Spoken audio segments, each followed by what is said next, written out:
Host, man who is housing us here, who graciously said we can use this beautiful place for this speech, the Executive Secretary of PTDF, Alhaji Aminu Galabino.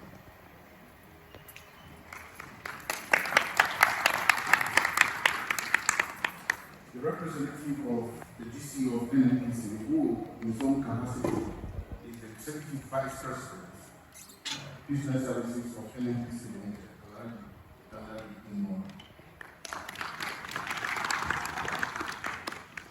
The Secretary General of Apple, the head of Apple, on whose behest they gathered here. Permit me to recap, even if briefly, why it was important for the reformed Apple to create the Forum of Directors and health oil and gas training institutions in our member countries. For the nearly 100 years that African countries have been producing oil and gas, we have depended heavily on companies and institutions outside of our continent for financing our oil and gas projects, from exploration to production and processing. Secondly, we have depended on these same interests for the technology and expertise of the industry. And finally, we have depended on outside Africa markets for our oil and gas. Some 75% of the oil and 45% of the gas that is produced on the African continent is exported outside the continent.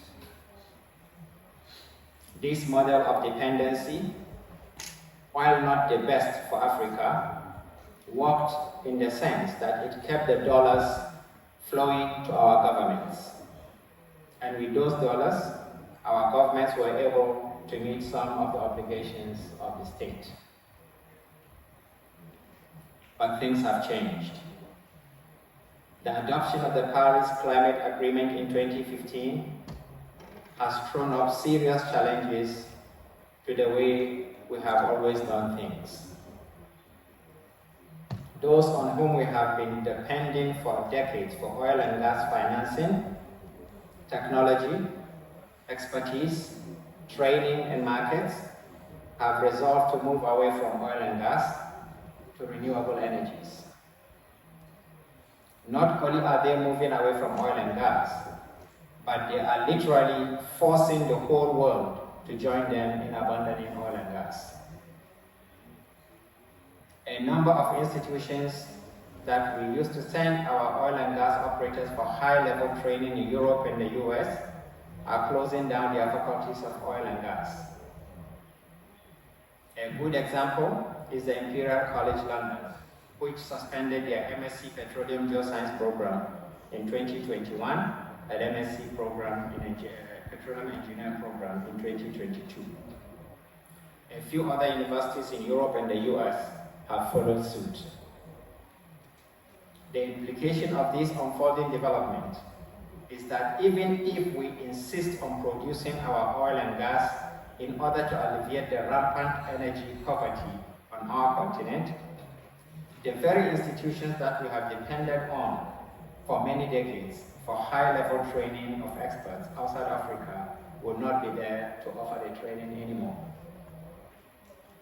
It is in recognition of this imminent challenge of industry that informed the decision to create this forum, whose objective is to fill the gap that the global paradigm shift away from fossil fuels to renewable energies pose to Africa in terms of highly skilled manpower development.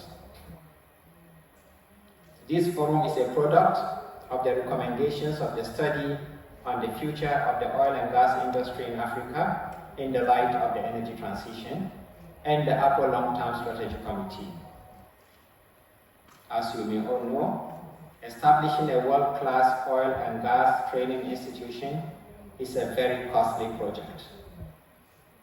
For many of our countries, the competing demands on the meager resources of the state for daily necessities of governance makes it difficult to give the required priority in terms of funding for oil and gas training institutions, even when the government appreciates the critical role of these institutions to their national economies.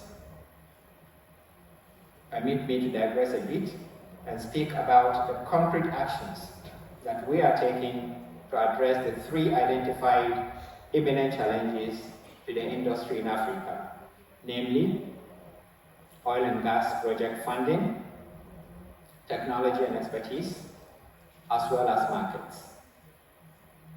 I would like to believe that participants here are aware of the initiative between APO and Afreximbank to establish the Africa Energy Bank, whose objective is to fill the imminent funding gap resulting from the decisions of those on whom we have been dependent on for oil and gas financing to end their funding of oil and gas projects, especially on our continent.